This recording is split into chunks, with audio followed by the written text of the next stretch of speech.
What is good, YouTube? It is your favorite movie reviewer back at it again with another video. The newest Paul Thomas Anderson movie is here and people are calling it the best movie of the decade. What? But is it really? Let's get into it. It's me, Bob Ferguson. All right, I was part of 75 for years. Paul Thomas Anderson is a prolific filmmaker. I mean, he has so many masterpieces under his belt. I'm talking about Phantom Thread, Punch Drunk Love, There Will Be Blood, and my favorite, The Master, starring Philip Seymour Hoffman, may he rest in peace. Licorice Pizza had a lot of people questioning whether or not PTA still had that dog in him, you know, that sauce. But one battle after another puts that question to rest. My faith in PTA is completely restored, and I honestly like it more than some of his other more critically acclaimed films. This movie is very satiating. It fills your hunger in every way imaginable. If you want action, you got action. If you want romance, you got romance. If you want some weird stuff going on, you got that too. A lot of weird stuff happening in this movie.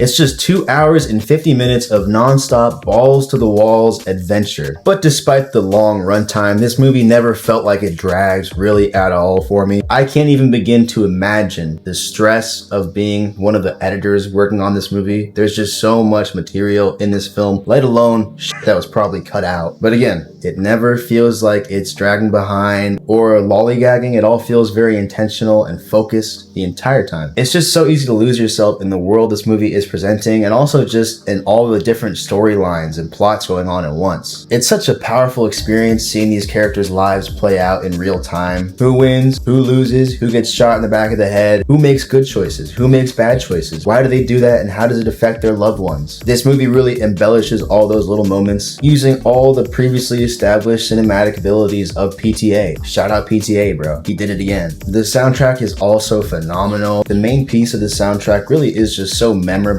It's almost too dramatic, but the plot and the drama of this movie matches it perfectly. There's also some great licensed music in this movie. When shooting musical sequences involving these songs that everyone knows, I think directors tend to overthink the approach, you know, the editing and the flow of it. But sometimes the best way to play a licensed song is just let it play, let it breathe. And this movie gets that, man. Shouts out to PTA. Son, I love you so much. It's also shot beautifully. I believe it's shot on a VistaVision. The width of the frame of this movie is just a little bit under an IMAX, if not IMAX, I'm not totally sure. The size and scale of the picture definitely adds to that sense of bombasticness. Your boy is broke as hell, but I would still put down like $30 to go see this movie in IMAX again. What else am I gonna see in IMAX right now? Him? Bruh. Are you really gonna go watch him instead of this movie in IMAX? Like, come on. Leonardo DiCaprio and Sean Penn are the two main driving forces of this movie in terms of characters and performances, but the supporting cast also does a great job of matching their intensity. I would say it's a standard performance from Benicio del Toro, but a standard performance from that dude is still pretty solid. For me, the fun of his character was just the juxtaposition of his expression versus his mannerisms, you know? He carries himself in a very happy-go-lucky sort of way, but then you look in his eyes and it's like, that guy is a killer. Like, that's the meddling, bro. And he also has this sort of air of wisdom to him that I thought was really fun too, especially matched up with Leonardo DiCaprio's character, who is very anxious and just like stressed the hell out. Like, him and Leonardo DiCaprio are in the middle of this insane chase scene with the police, and what's he doing? He's sipping a Modelo, bro. Like, he's just drinking and driving casually. I'm not gonna lie, it made me kind of thirsty for a beer and hungry for my keys. Do you guys agree? Let me know in the comments. We will probably never get another movie with these two in it acting as well as they do in tandem with each other, and for that I gotta thank PTA. Shouts out PTA again. I love you so much that I broke every generational curse that my father couldn't break. On the note of Leonardo DiCaprio's character, he is doing a fantastic job with this performance. I mean, his character changes a lot in this movie and he's still able to pull it off effortlessly. He carries this sort of timid, explosive energy through a majority of this movie that I thought was just so entertaining. This character has a lot of range, but he's a bit of a has-been in this movie. We see him at his prime and then we see him where he is, and there is a big difference between him and his prime and where he is at when we find him in this movie. But even with all that, I still found myself rooting for him as a protagonist. He still has that that, hero's heart to him, and also a lot of grit and love for his daughter. That's sort of the driving force of this movie, is him and his daughter trying to reunite with one another after being separated. And there's a big twist, if you will, involving him and his daughter. It's not even really a twist. I feel like everyone can kind of tell what's going to happen when they first establish it, but it still hits very hard when it happens. I do think it is very interesting to compare his role in this movie with Brad Pitt's role in F1. They're both kind of playing like these washed up, once great figures who are now kind of struggling to maintain their figure. I don't know, just food for thought. Sean Penn was a standout performance for me. He was my favorite character by far, despite being the antagonist. I feel like he was born to play this role. From his mannerisms to his delivery to just the way he walks, it all feels so meticulously crafted. Like nobody else could play this character but Sean Penn. It's like he was born out of a petri dish to play this role. Like the smiling friends, like homunculus thing, that's Sean Penn. That's how he was born to play this role. That's how like ingrained it was in his head since birth. It's almost like a caricature of a character. This military general who is just so accomplished and refuses to give up in any challenge. But at the same time, he's very silly and goofy and fun to laugh at and mock and mimic. I mean, his voice sounds like RFK Jr. on steroids. Leonardo DiCaprio's daughter and wife also are doing great jobs with the performances, but they really aren't as involved as him or Sean Penn are. His daughter's doing a good job. She kind of has that intense energy when she needs it. His wife and the sort of gang they're running with, these like freedom fighter, Black Panther type characters, are all fantastic as well. They're a very eccentric group of people, and seeing where their lives play out in relation to this story was kind of heartbreaking and tragic. I also enjoyed what this movie was saying about freedom, the ways people fight to get it, what they're willing to sacrifice to get it, and how ignorant they are of it when they have it. Also how different groups of people try and limit the freedoms of other groups of people, and how they see their freedom as more righteous than other people's because of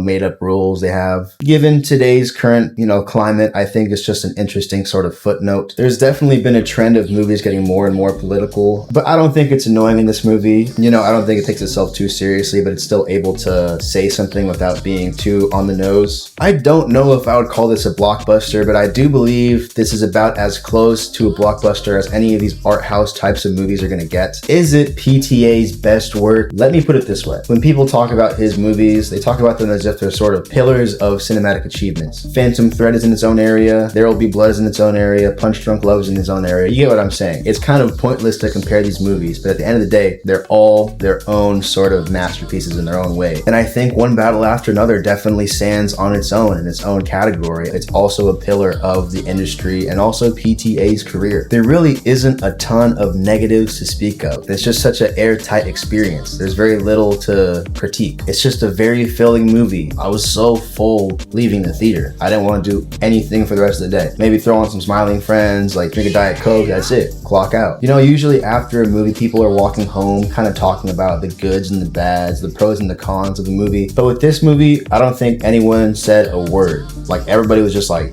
damn. I'm gonna give this movie a solid 9 out of 10. That might be kind of ballsy and I might walk that back later, but for now, I think it's about appropriate. I don't know. We'll see how everybody else feels about it, but that's just my opinion and shit, man. I'm gonna go play the Fortnite map of this game, but if you like the video, you know what to do. Hit me with a subscribe if you like the content. I'm putting out more videos as time goes on. Hey, who knows, man? I thought we were done with movies for this year, but this movie kind of floored me, so I guess we'll see what else comes out this year. I'm not gonna watch him. That shit looks like ass, but turn notifications on, comment. If you like Clash Royale, I'm putting out some Clash Royale content, food reviews. I'll probably start making some gym videos soon. We'll see where life takes me. But for now, I'm gonna sign off. I will see y'all later. Peace out.